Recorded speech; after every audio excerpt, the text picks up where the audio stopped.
আর নাস্তাগুলো এই যে একদম ফুলের মোটা মোটা হয়ে গেছে আর একেবারে সফট হয়। একটা ভেঙে দেখাচ্ছি, এই যে দেখেন ভিতরটা কত সুন্দর, একদম কেকের মতন। সবগুলো এত সুন্দর হয়েছে, মানে সবগুলাই ভেঙে দেখাচ্ছি। আসসালামু আলাইকুম, মেঘ কিচেনে আপনাদের সবাইকে স্বাগত। আজকে আমি সুজি দিয়ে দারুণ মজার একটা নাস্তা বানিয়ে দেখাবো। আর এই নাস্তাটা একবার বানিয়ে অনেক দিন পর্যন্ত রেখে খেতে পারবেন। আর নাস্তাটা বানাতে উপকরণও খুবই কম লাগে, বানানো খুবই সহজ। আসুন তাহলে দেখে নেন আমি কিভাবে সুজি দিয়ে নাস্তাটা বানাচ্ছি। সুজির নাস্তাটা বানানোর জন্য এখানে আমি 1 বাটি সুজি নিয়েছি, আর ওজন হচ্ছে 250 গ্রাম।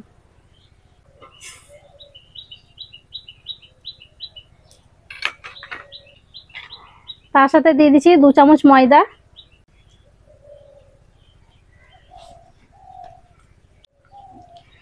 যে বাটি মেপে সুজি নিয়েছি ওই বাটিরই হাফ বাটি দিয়ে দিচ্ছি চিনি। এবার দিয়ে দেবো 1 চিমটে লবণ, হাফ চামচ বেকিং পাউডার, দেশি ঘি দিয়ে দেবো 2 চামচ।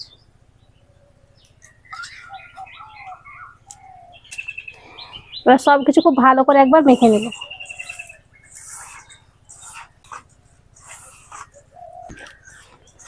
সবকিছু খুব ভালো করে মিক্স করে নিয়েছি। এবার আমি 2টো ডিম ভেঙে দিয়ে দেবো।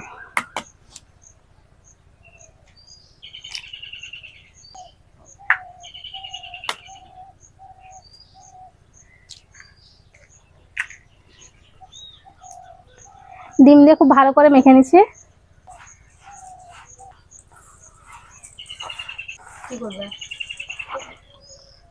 এখানে আমি নর্মাল পানি নিয়েছি, অল্প অল্প পানি দিয়ে মেখে নেব।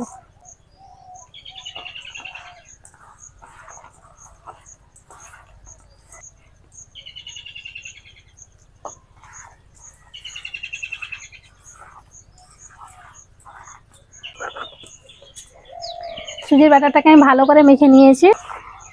সুজির ব্যাটারটা দেখেন এইরকম করে মেখে নিতে হবে, এই যে এরকম একটু নরম নরম থাকবে। এবার ঢাকা দিয়ে রেস্টে রেখে দিচ্ছি 10 মিনিট, এতে করে সুজিটা ফুলে যাবে। ডোটা রেস্টে রাখা 10 মিনিট হয়ে গেছে, চিনিগুলো গলে গেছে, একটু নরম হয়ে গেছে। সুজির নাস্তাটা ভাজার জন্য আমি একটা প্যানে দিয়ে দিচ্ছি তেল।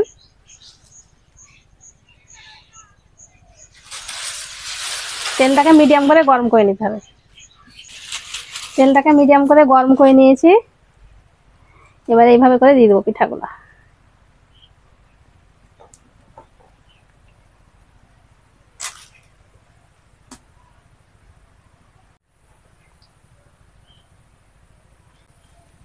তেলটাকে ভালো করে গরম করে হালকা আঁচে ভেজে নিতে হবে।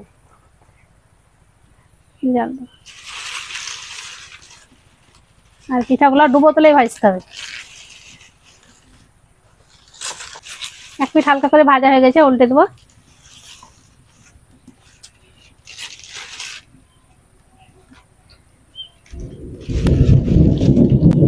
আর কি মেঘ ডাকছে, বৃষ্টি এলো বলে।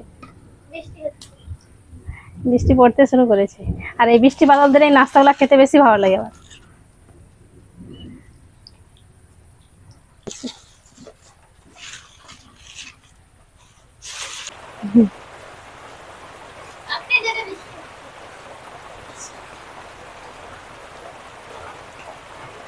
বেশিক্ষণ হবে না, হালকা হালকা রোদ্র আছে আর বৃষ্টি হচ্ছে।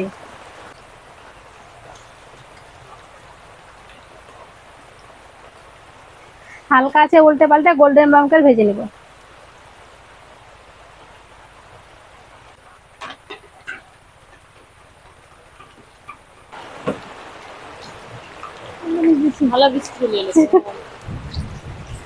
আর মনে হয় ভাজাই হবে না, এখানে ঘরের ভিতরে আসতে হবে। এবার ভিজে গেলাম, আস্তে করে নামিয়ে দিই। এই নাস্তাগুলো ভাজা হয়ে গেছে, বৃষ্টির মধ্যে দেখেন কত অসুবিধা। এবার উঠিয়ে নিব, এইরকম লাল লাল করে ভেজে নিতে হবে। এই যে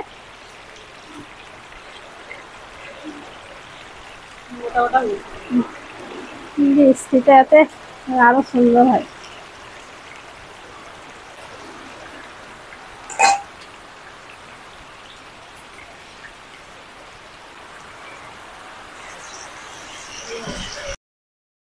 একটু বৃষ্টি কমবে, তারপরে এইভাবে করে সবগুলা ভেজে নিব। এখন একটু বৃষ্টি থেমেছে, তা আবার লেগে গেছি।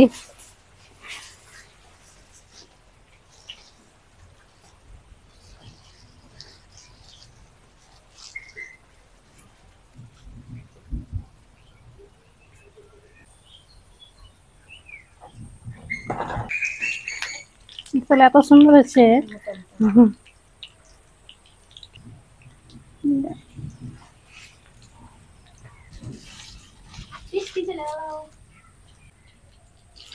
একটু বৃষ্টি এসে একবারে সব শেষ করতে ভিজে গেল।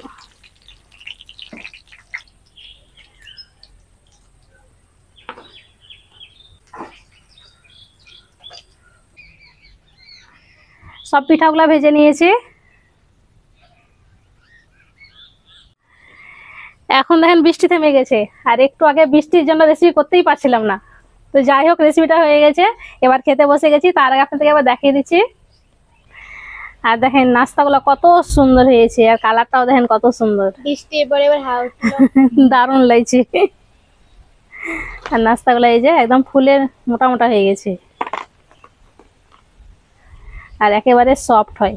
একটা ভেঙে দেখাচ্ছি, এই যে দেখেন ভিতরটা কত সুন্দর, একদম কেকের মতন।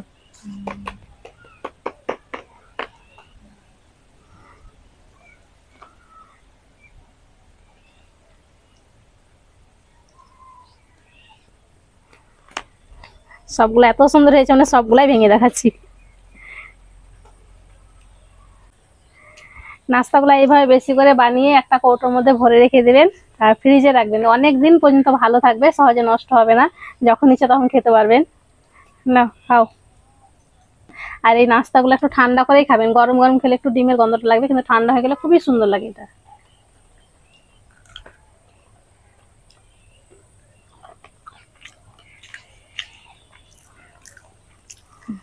মেয়েকে অনেকগুলো খাওয়া হয়ে গেল।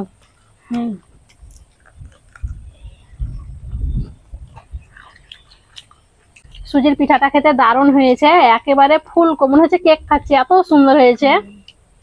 আর বানানো তো খুবই সহজ, খুব কম উপকরণে এটা বানিয়ে নিতে পারবেন। আশা করছি আজকের এই সুজির পিঠা রেসিপিটি আপনাদের অনেক ভালো লেগেছে। ভালো লেগে থাকলে প্লিজ লাইক কমেন্ট শেয়ার করবেন, আর আমার চ্যানেলটি অবশ্যই সাবস্ক্রাইব করবেন। সবাই ভালো থাকবেন, সুস্থ থাকবেন, ধন্যবাদ। এটা খেতে অনেক সফট হয়েছে। সুজির নাস্তাটা খেতে দারুণ হয়েছে, মেয়েকে টিফিন নিতে হবে কেকের মতো। ওপরটা মুচমুচে আর ভেতরটা সফট। ভিতরে একটু তেলও ঢুকে নি, মিষ্টিও ঠিকঠাক হয়েছে।